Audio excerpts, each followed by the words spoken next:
Bonjour à tous, on m'a demandé à pas mal de reprises comment je faisais mes maquis.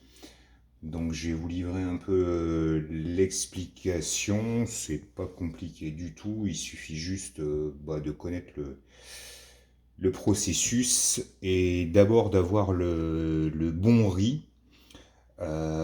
Donc pour ma part, en fait, donc j'utilise du riz à sushi, peu importe lequel, que je cuis dans un cuiseur à riz, en l'occurrence c'est un Cuisinart. Donc ma procédure elle est la suivante pour le riz. Donc je prends deux doses. Il y a un petit bol qui est livré avec le Cuisinart. Je prends deux doses de riz à sushi que je vais au préalable bien rincer. Je mets ces deux doses dans le bol du cuiseur à riz avec un niveau d'eau jusqu'à 2. Attention à ne pas se fier à la notice du Cuisinart si c'est celui que vous utilisez. Les doses d'eau sont complètement délirantes, ça marche pas du tout.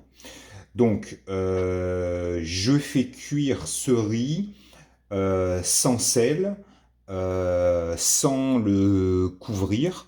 Et dès que le cuiseur passe en maintien au chaud, je sors le riz du cuiseur à riz. À côté de ça, je prépare dans un bol un mélange de 50 grammes de vinaigre de riz, 12 grammes de sucre et 8 grammes de sel.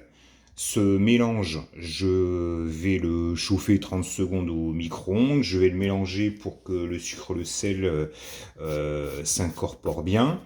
Et donc juste à la sortie du cuiseur à riz, je vais mettre ce mélange vinaigre, sucre et sel dans mon riz. Je vais mélanger et je vais le poser dans un plat assez large, un peu l'étaler, et je vais le laisser refroidir, puis le mettre au frais, et je n'utiliserai le riz que quand il aura posé au frais pendant quelques heures, on va dire. Donc là, je me retrouve avec un riz qui est collant, mais qui n'est pas non plus de la colle. Voilà. Donc, et c'est exactement ce qui va nous intéresser. Ça marche également, bien sûr, pour les sushis, parce que là, on a la bonne texture qui va nous permettre de faire les fameuses boules de riz qui vont bien se tenir pour former des sushis. Mais là, bon, les sushis, c'est un peu plus simple. On va s'intéresser plutôt aux makis. Donc, pour les makis, en fait, il vous faut bien sûr une natte en bambou. Enfin, il faut bien sûr. Je pense qu'à la limite, juste avec le film étirable, peut-être qu'on peut y arriver. Bon, pour ma part, j'utilise quand même la natte traditionnelle. Donc, ma façon de procéder est la suivante. Je prends du film étirable que je vais déposer sur la natte. J'en coupe un morceau. Voilà. Je me prends ma feuille d'algue, feuille de nori. Donc là, selon les goûts, on en trouve des plus ou moins parfumées, des plus ou moins épaisses. Bon, ben, à vous de trouver celle qui vous convient. Une fois que j'ai fait ça, je trempe la main. J'ai un bol d'eau avec moi à proximité, avec une cuillère à soupe.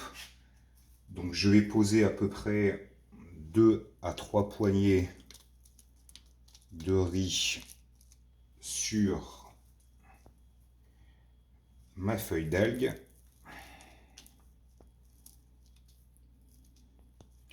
Voilà. Puis je prends ma cuillère à soupe, je vais l'humidifier. Et en fait, donc je vais tasser mon riz. Pas en mettre trop, hein, sinon on n'aura plus de place pour le saumon et l'avocat. Soit trop le goût de riz, ce sera pas terrible. Donc voilà, le but, c'est de bien le tasser sur la feuille de nori.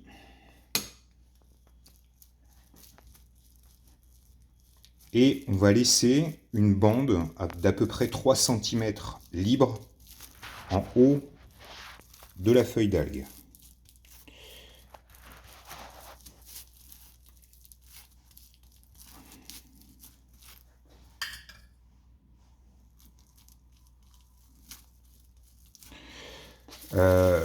Le riz tel que je l'ai expliqué, comme il a exactement la bonne texture et qu'il colle suffisamment mais pas trop, il permet également de faire des maquis California, c'est-à-dire avec le riz à l'extérieur de la feuille d'algue. C'est encore un peu plus technique à réaliser, mais avec un tant soit peu d'entraînement, on y arrive sans problème. Donc on tasse bien le riz pour avoir une couche homogène d'une part, et pour nous laisser également surtout de la place pour la garniture.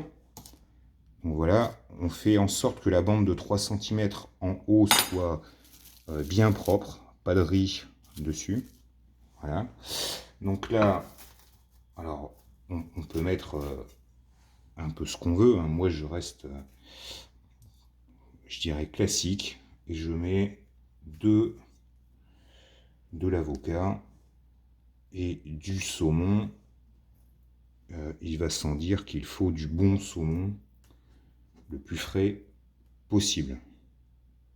Alors moi, pour ma part, ce que je fais, c'est que le saumon, donc je veille à ce qu'il soit frais à l'achat, et quoi qu'il arrive, je le passe toujours quelques heures au congélateur, histoire de l'assainir encore un peu.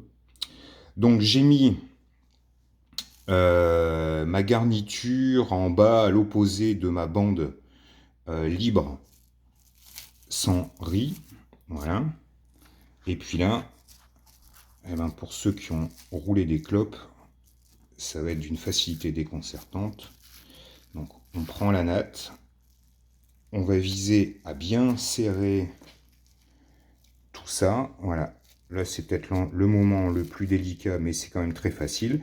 Là je récupère mon film étirable. Voilà. Je rabats la feuille par dessous et je continue à rouler en plaquant fortement.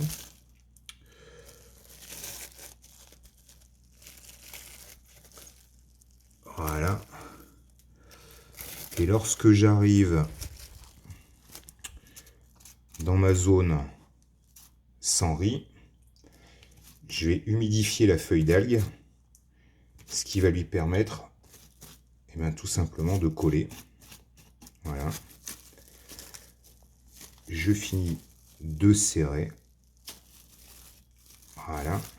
J'enlève la natte. Et là, on voit déjà que c'est déjà pas mal, hein. Donc là, moi, ce que je fais, eh bien, j'emballe le maquis dans le film étirable. Éventuellement, j'en mets au bout si je dois le transporter ou quelque chose comme ça.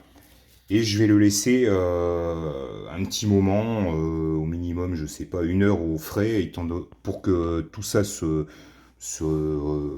remette à se compacter, à adhérer. Et donc au déballage, ça se tiendra parfaitement. On coupe les deux extrémités avec un couteau bien tranchant, bien affûté. Et puis après, on débite nos tronçons et on obtient les fameux maquis que j'ai pu déjà poster. Voilà, merci pour votre écoute et bon courage.